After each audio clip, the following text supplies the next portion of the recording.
பொருட்டோ உடம்ப சுற்றி இந்த மாதிரி வேவ்ஸ் எதுக்கு வரும்னு உங்க எல்லாத்துக்குமே தெரியும்னு நினைக்கிறேன். அப்போ பொருட்டோ அந்த உட்ஸ்லேருந்து ரிலீஸ் ஆன உடனே ஃப்ளைங் ரேஜினை யூஸ் பண்ணி ஜூரா பின்னாடி அப்பியர் ஆகி அவனோட ரசிகன் உசிகிக்கோ வச்சு ஜூராவோட முதுகுலே தரமான ஒரு ஷாட்டை போடுறான்.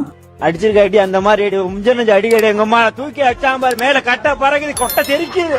அடிச்சடிக்கு ஜூரா அப்படியே பறந்து போய் விழுகிறான். பட் இந்த ரசிகன் உசிகிக்கோட இம்பாக்ட்ன்றது ரொம்ப கம்மியா தான் இருக்கு. அதாவது பொருட்டோ இந்த இடத்துல ரசிகன் உசிகிக்கோட weakest or first stage of ரசிகன் உசிகிக்கோவை தான் யூஸ் பண்ணிருக்கான்னு நினைக்கிறேன். ஏற்கனவே இதே மாதிரி ஒரு ரசிகன் உசிகிக்கோவை கோடு மேல யூஸ் பண்ணிருப்பான். அது ஜஸ்ட் கோட தலை சுத்த மட்டும் வச்சிருக்கும். அதே பவர் லெவல்ல இருக்கக்கூடிய ஒரு ரசிகன் உசிகிக்கோவை தான் இந்த இடத்துல நம்ம ஜூரா மேல பொருட்டோ யூஸ் பண்ணிருக்கான். ஜூராக்கும் கோடுக்கு எப்படி தலை சுத்துச்சோ அதே மாதிரியே ஜூராவுக்கும் இந்த இடத்துல தலை சுத்துது. அவனால நிக்க கூட முடியல. அப்ப பொருட்டோ அவன் ஸ்வாட் எடுத்து சேத்தல்ஸ்ல வச்சுட்டு, என்னடா உலகமே சுத்துதா, உன்னால இனிமேல் பறக்க முடியாது, ஏன் உன்னால எந்திரிச்சு நிக்க கூட முடியாது அப்படின்னு நம்ம பொருட்டோ பேசிக்கிட்டு இருக்கும் போதே ஜூரா பொருட்டோ அவன் உடம்புல insert. Full video link title மேல கொடுத்துருக்கேன், செக் பண்ணி பாருங்க.